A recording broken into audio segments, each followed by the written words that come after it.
नमस्कार दोस्तों, एक बार फिर से हम आप सभी के लिए दिल से हाजिर हो चुके हैं। तो आज हम इस वीडियो में आप लोगों को साइंस के 50 वीवीआई ऑब्जेक्टिव क्वेश्चंस बताने वाले हैं। जो भी विद्यार्थी इस बार मैट्रिक एग्जाम देने वाले हैं वो सभी विद्यार्थी एकदम ईमानदारी से वीडियो को पूरा देखो और एक एक क्वेश्चन को एकदम मुँह जवानी रट जाओ, क्योंकि ये सब ऑब्जेक्टिव क्वेश्चन आपके एग्जाम में आने की 95% चांसेस है। तो बस आप लोग इस चांस को मिस मत करना, अच्छे से याद कर लेना, ठीक है। चलो मैं क्वेश्चन बताता हूँ और आप लोग याद करना स्टार्ट कर दो। देखो पहला नंबर क्वेश्चन है कि सर्च लाइट का परावर्तक सतह होता है। जो सर्च लाइट का परावर्तक सतह होता है वो किसका होता है? तो याद रखना, सर्च लाइट का परावर्तक सतह आपका उत्तल दर्पण का होता है। कैसा होता है? तो सर्च लाइट का परावर्तक सतह उत्तल दर्पण का होता है, याद रखना, ठीक है। चलो अगला क्वेश्चन देखो। अगला आपका क्वेश्चन है 2 नंबर क्वेश्चन कहता है ना कि जिन वस्तुओं से स्वयं प्रकाश उत्सर्जित होते हैं उन्हें कहते हैं। देखो जिन वस्तु से प्रकाश स्वयं उत्सर्जित होते हैं उसे हम लोग आत्मदीप्त पदार्थ कहते हैं। जैसे ऑप्शन नंबर आपको सी नंबर में दिया आत्मदीप्त पदार्थ, यही होगा। जैसे आत्मदीप्त पदार्थ किसे कहेंगे? जैसे आपका सूर्य हो गया, तारा हो गया, दीपक हो गया, ये प्रकाश स्वयं उत्सर्जित करते हैं, इसलिए इनको हम लोग आत्मदीप्त पदार्थ कहते हैं।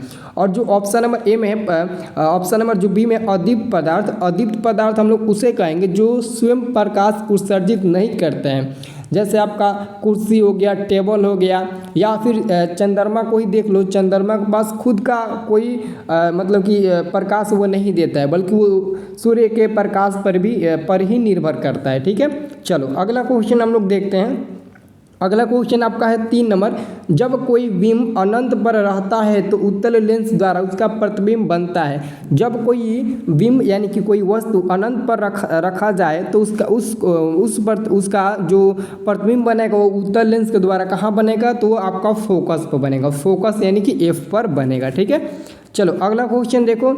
अगला आपका क्वेश्चन है 4 नंबर क्वेश्चन है कि एक लेंस की क्षमता 10 डायप्टर है तो उसका नाभ्यंतर होगा, ठीक है।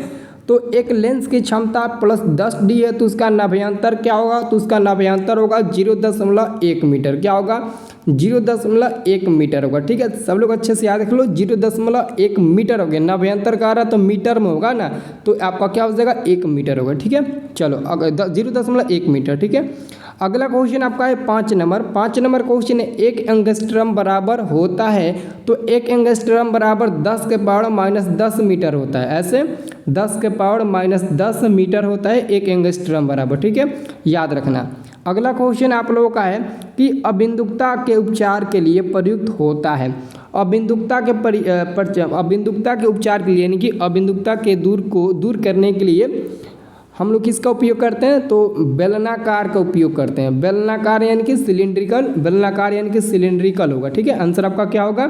ऑप्शन नंबर डी, क्योंकि बेलनाकार को ही हम लोग सिलिंड्रिकल लेंस बोलते हैं। इंग्लिश में सिलिंड्रिकल बोलते हैं और हिंदी में उसको बेलनाकार बोलते हैं, ठीक है। चलो अगला क्वेश्चन देखो। अगला क्वेश्चन है 7 नंबर कि संगमरमर का रासायनिक सूत्र होता है। देखो जी, संगमरमर का रासायनिक सूत्र होता है calcium carbonate. Option number A में दिया कैल्शियम कार्बोनेट, यही आपका संगमरमर का रासायनिक सूत्र होगा, ठीक है। अगला प्रश्न आपका है NaOH, जिसका हम लोग नाम देते हैं सोडियम हाइड्रोक्साइड। अब बताओ ये क्या है? तो आप लोग याद करना, किसी भी यौगिक के अंत में अगर OH सिंपल सा रहे, केवल OH रहे, तो आप लोग समझना वो क्या है? तो वो भस्म है। वो क्या है? तो आपका भस्म हो जाएगा, बस आप लोग याद रखना, ठीक है। अगला क्वेश्चन देखो। अगला क्वेश्चन आपका है 9 नंबर कि अम्लीय वर्षा में वर्षा जल का pH मान होता है तो होता है 5.6 से कम हो। अम्लीय वर्षा में वर्षा का जल का pH मान जो होता है वो 5.6 से भी कम होता है, ठीक है। अगला क्वेश्चन लैक्टिक अम्ल का प्राकृतिक स्रोत है। देखो जी, लैक्टिक अम्ल किस में पाया जाता है? तो जो हम लोग दही खाते हैं ना, दही में ही आपका लैक्टिक अम्ल मिलता है। लैक्टिक अम्ल दही में ही मिलता है, ठीक है। जैसे इमली में टार्टेरिक अम्ल, सिरका में एसिटिक अम्ल, वैसे ही आपका लैक्टिक अम्ल दही में मिलेगा, ठीक है। अगला क्वेश्चन है कि मानव शरीर का शारीरिक तापमान होता है। तो मानव शरीर का जो आपका तापमान होता है वो 37 डिग्री सेल्सियस रहता है, 37 डिग्री सेल्सियस रहता है, ठीक है। अगला क्वेश्चन देखो, कांच के प्रिज्म में कितने पृष्ठ होते हैं? यानी कि जो आपका कांच का प्रिज्म होता है उसमें कितने सतह होते हैं? तो 5 सतह, जिसको आप लोग पृष्ठ बोल सकते हो ना, पृष्ठ यानी कि सतह, तो याद रखना, ठीक है। अगला क्वेश्चन आपका क्या है, अगला आपका क्वेश्चन है विद्युत विभव का एसआई मात्रक होता है। तो याद रखना विद्युत विभव का एसआई मात्रक होता है वोल्ट, जिसको हम लोग वी से सूचित करते हैं, याद रखना वोल्ट होता है। ठीक है, अगला क्वेश्चन देख लियो। अगला क्वेश्चन आपका है विद्युत धारा का एसआई मात्रक। देखो जी विद्युत धारा का एसआई मात्रक क्या होता है, तो एम्पियर होता है, जिसको हम लोग कैपिटल ए से सूचित करते हैं। विद्युत धारा यानी कि इलेक्ट्रिक करंट। ठीक है, अगला क्वेश्चन आपका क्या है, अगला क्वेश्चन है कि विद्युत आवेश का एसआई मात्रक। देखो विद्युत आवेश का एसआई मात्रक होता है कूलम्ब, जिसको हम लोग कैपिटल सी से सूचित करते हैं। ठीक है, कूलम्ब होता है कैपिटल सी। ठीक है, अगला क्वेश्चन आपका है प्रतिरोध का एसआई मात्रक। देखो प्रतिरोध का एसआई मात्रक होता है ओम, जिसका एसआई मात्रक ओम होता है, जिसको हम लोग ऐसे ओम लिखते हैं। ठीक है, ऐसे हम लोग इसको दर्शाते हैं, लेकिन एक्चुअली में इसको हम लोग कैपिटल आर से भी दिखा देते हैं। यानी कैपिटल आर मतलब होता है रेजिस्टेंस, रेजिस्टेंस को हम लोग हिंदी में प्रतिरोध कहते हैं। ठीक है, और प्रतिरोध का एसआई मात्रक होता है ओम, ओम को ऐसे सूचित करते हैं। ठीक है, अगला क्वेश्चन देख लो कि लोहे पर जंग लगना क्या कहलाता है, तो संक्षारण कहलाता है, करोजन संक्षारण कहलाता है। ठीक है, अगला क्वेश्चन आपका है कितना 18 नंबर की निम्नलिखित में कौन ऑक्सीकारक है। ऑक्सीकारक पूछेगा तो आप लोग O2 वाले पर टिक लगाना, O2 आपका ऑक्सीकारक है। ठीक है, अगला क्वेश्चन देख लियो। अगला क्वेश्चन आपका है 19 नंबर मोमबत्ती का जलना क्या है, तो मोमबत्ती का जलना एक रासायनिक अभिक्रिया होता है। ठीक है, मोमबत्ती का जलना एक रासायनिक अभिक्रिया होता है। ठीक है, अगला क्वेश्चन देख लो। अगला क्वेश्चन स्त्रियों में कौन सा लिंग गुणसूत्र होता है। देखो जी स्त्रियों में ना XX लिंग गुणसूत्र पाया जाता है। कौन, तो XX। स्त्रियों में XX होता है, जबकि पुरुषों में X और Y दोनों होता है। ठीक है, अगला क्वेश्चन देखो। अगला क्वेश्चन आपका 21 नंबर चीनी का रासायनिक सूत्र होता है। तो चीनी का रासायनिक सूत्र होता है C12H22O11। ये आपका चीनी का रासायनिक सूत्र हुआ, सब लोग याद रखना है। ये आपका क्या हुआ, C नंबर वाला, यही होगा आपका चीनी का रासायनिक सूत्र। ठीक है, अब देखो अगला प्रश्न बेकिंग सोडा का रासायनिक सूत्र। बेकिंग सोडा का रासायनिक सूत्र क्या होता है, तो ऑप्शन नंबर बी को देखो क्या होगा, सोडियम हाइड्रोजन और कार्बोनेट। ठीक है, तो याद रखना सोडियम हाइड्रोजन कार्बोनेट भी इसको पढ़ सकते हो, या फिर सोडियम बाइकार्बोनेट भी आप लोग इसको पढ़ सकते हो। ठीक है, अगला प्रश्न देख लियो। अगला प्रश्न है पीतल है, तो हम लोग कहते हैं ना कि पीतल एक मिश्र धातु होता है। पीतल क्या होता है, तो एक मिश्र धातु होता है। ठीक है, अगला प्रश्न देख लियो। एक धातु जिसे चाकू से आसानी से काटा जा सकता है, कौन ऐसा धातु जिसको हम लोग चाकू से आसानी से काट सकते हैं, तो जैसे आपका सोडियम हो गया, पोटेशियम हो गया, लिथियम हो गया। ये तीन ही ऐसे धातु हैं जिनको आप आसानी से चाकू से काट सकते हैं, क्योंकि ये काफ़ी मुलायम होते हैं, तो आप बिल्कुल आसानी से चाकू से काट सकते हैं। तो इन तीनों में से कोई एक एग्ज़ाम में पूछेगा और कोई एक ही आपके मतलब कि आपके ऑप्शन में रहेगा। तो ऑप्शन नंबर डी में देखो सोडियम है। अगर ये तीनों आपके ऑप्शन में रहता है, ए में सोडियम, बी में पोटेशियम, सी में लिथियम, तो डी नंबर में रहेगा इनमें से सभी। तो देख लेना ये तीनों याद रखना है, क्योंकि ये तीनों ऐसे धातु हैं जिसको आप चाकू से आसानी से काट सकते हो। ठीक है, अगला क्वेश्चन आपका हेमाटाइट अयस्क है। देखो जी आपका होगा लोहा। ये जो आपका Fe है इसकी परमाणु संख्या 26 होता है, क्योंकि यह लोहा होता है। क्या होता है, लोहा होता है। और याद रखना लोहा का दो मुख्य अयस्क होता है, एक तो होता है हेमाटाइट और दूसरा होता है मैग्नेटाइट। तो याद रखना हेमाटाइट और मैग्नेटाइट दो ऐसे अयस्क हैं जो आपके लोहे के हैं। ठीक है, जिसकी परमाणु संख्या 26 होता है। अगला क्वेश्चन है कार्बन का इलेक्ट्रॉनिक विन्यास। आप लोगों को पता होगा कार्बन जिसकी परमाणु संख्या कितना होता है, 6 होता है। तो जब आप इसको इलेक्ट्रॉनिक विन्यास बनाओगे तो 1s2 2s2 और लास्ट में आपका 2p6 हो जाएगा, 2p6 हो जाएगा। ध्यान से यहाँ पर देखो 2p6 नहीं होगा, 2 ही होगा, क्योंकि ऑलरेडी आपको 6 तक ही जाना है। ठीक है, लेकिन p में 6 भी अंतिम होता है, लेकिन आपको 2 ही रखना है, क्योंकि तभी तो आपका काउंट करोगे तो 6 मिलेगा। तो यानी कि 1s2 2s2 2p आपका 2 हो जाएगा। ठीक है, यानी कि हमारा आंसर होगा ऑप्शन नंबर ए वाला, ध्यान से देख लो। अगला क्वेश्चन हमारा क्या है, इथिलीन के बहुलीकरण से बनता है। देखो जी इथिलीन के बहुलीकरण से इथिलीन नहीं बल्कि इथीन यानी कि एथाइन भी आप इसको बोल सकते हो। यानी कि इथाइन के बहुलीकरण से क्या बनता है, तो पॉलीथीन बनता है। क्या बनता है, पॉलीथीन बनता है। नेक्स्ट प्रश्न आपका है कि बेंजीन का रासायनिक सूत्र। ये आपका 28 नंबर है। बेंजीन का रासायनिक सूत्र C6H6 होता है। बेंजीन का आपका जो स्ट्रक्चर बनेगा, जो संरचना बनेगा, जो उसका फिगर बनेगा वो कई तरीके से बनेगा। जैसे यह भी आपका एक बेंजीन का ऐसे कर देंगे, ऐसे कर देंगे, ऐसे कर देंगे, ऐसे कर देंगे और बीच में ऐसे कर देंगे ना, ये भी आपका बेंजीन का हो जाएगा, स्ट्रक्चर हो जाएगा। कोई गलत नहीं काटेगा। बेंजीन का बहुत तरीके से हम स्ट्रक्चर बना सकते हैं, ठीक है। 6 को कार्बन ले लो, 6 को हाइड्रोजन बना दो, वैसे भी बन जाएगा, ठीक है। अगला क्वेश्चन है पीएच का मान। पीएच का मान लिखा गया है ना, मान होना चाहिए यहाँ पर। पीएच का अगर मान 7 है तो विलयन कैसा होगा? देखो, अगर किसी भी विलयन का पीएच मान अगर सिर्फ और सिर्फ 7 होता है तो वो आपका क्या होगा? वो आपका उदासीन होगा। तो 7 है तो पक्का उदासीन होगा, ठीक है। अगला प्रश्न आपका क्या है? आवर्त सारणी के प्रथम वर्ग के सदस्य हैं। आवर्त सारणी के जो प्रथम वर्ग के सदस्य होते हैं वो क्षारीय कहलाते हैं। बहुत लोग कहते हैं कि सर जी अम्लीय होगा, बिल्कुल नहीं। आवर्त सारणी के प्रथम वर्ग के सदस्य क्षारीय कहलाते हैं। आंसर आपका बी नंबर वाला होगा।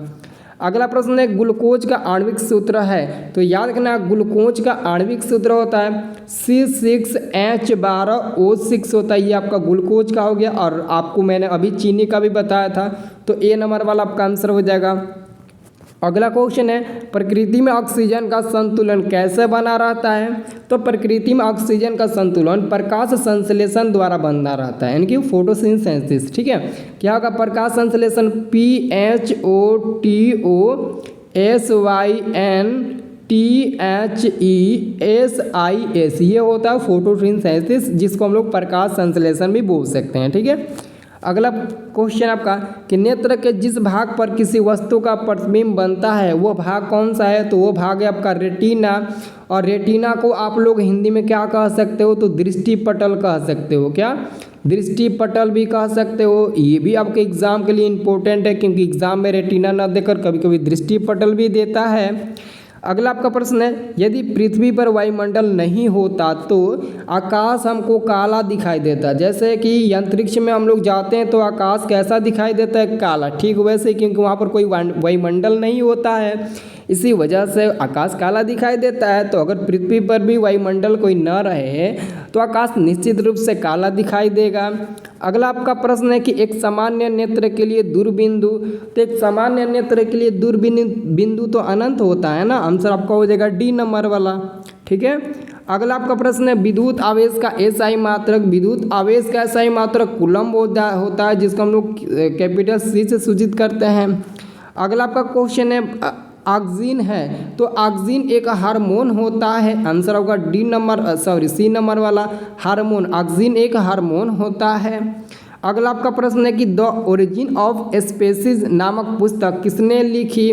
तो चार्ल्स डार्विन ने लिखी थी। याद रखना, द ओरिजिन ऑफ स्पीसीज नामक पुस्तक किसने लिखी? स्पीसीज नामक पुस्तक किसने लिखी? तो चार्ल्स डार्विन ने लिखी थी, ठीक है। अगला आपका प्रश्न है कि क्लोरोफिल वर्णाकार रंग है, तो क्लोरोफिल वर्णाकार रंग हमेशा हरा होता है। कैसा होता है? तो हरा होता है।